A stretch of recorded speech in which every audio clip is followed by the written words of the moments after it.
Alors qu'une nouvelle affaire de violence policière envers un producteur de musique éclate au grand jour, quelques jours seulement après l'évacuation brutale d'un camp de migrants à Paris, que nous propose le gouvernement? Rien.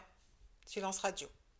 Pas étonnant quand on se remémore les propos du ministre de l'Intérieur en juillet dernier devant la commission des lois. Je cite: Quand j'entends le mot violence policière, personnellement, je m'étouffe. Et devant ces images, monsieur Darmanin, que vous arrive-t-il? Parce que moi, j'avais les larmes aux yeux. Et j'ai pleuré pour les migrants et ces enfants de 10 ans interpellés en Savoie. Ministre, vous l'êtes. Mais vous semblez oublier que vous êtes le ministre de l'ensemble des Français, et non seulement celui des forces de l'ordre.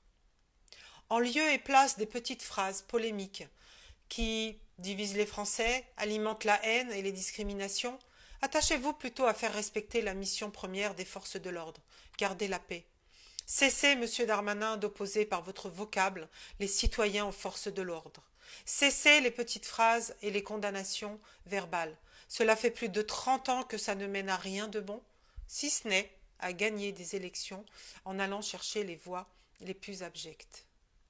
Le même soutien indéfectible que vous portez aux forces de l'ordre, aux policiers, vous le devez aux citoyens. Que dire de la force et de l'ignominie de ces images?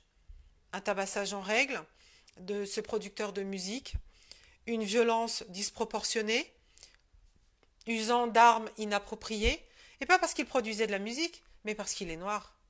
Monsieur Darmanin, l'ensauvagement sur cette vidéo ne provenait pas d'un citoyen, mais bien des forces de l'ordre.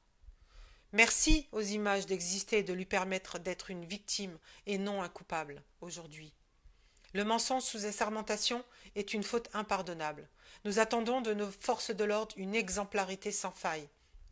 Et quand il y a une faute, aucune omerta ne doit exister. Et ce n'est pas à vous, monsieur Darmanin, de décider du verdict. C'est à la justice. C'est ça aussi l'état de droit.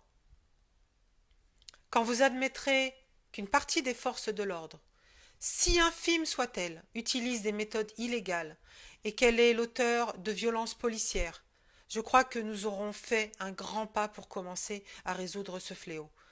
Et enfin, parler de lutte contre le racisme à tous les niveaux. Monsieur Darmanin, si vous saviez comme je suis mal à l'aise de dénoncer les politiques liberticides de pays comme la Hongrie, la Pologne ou pas plus tard qu'hier l'Algérie, alors que mon pays n'est pas un exemple, pas une référence. Vous écorchez l'état de droit et asphyxiez les libertés fondamentales, monsieur Darmanin. Monsieur Darmanin, moi aussi, j'ai mal à ma France.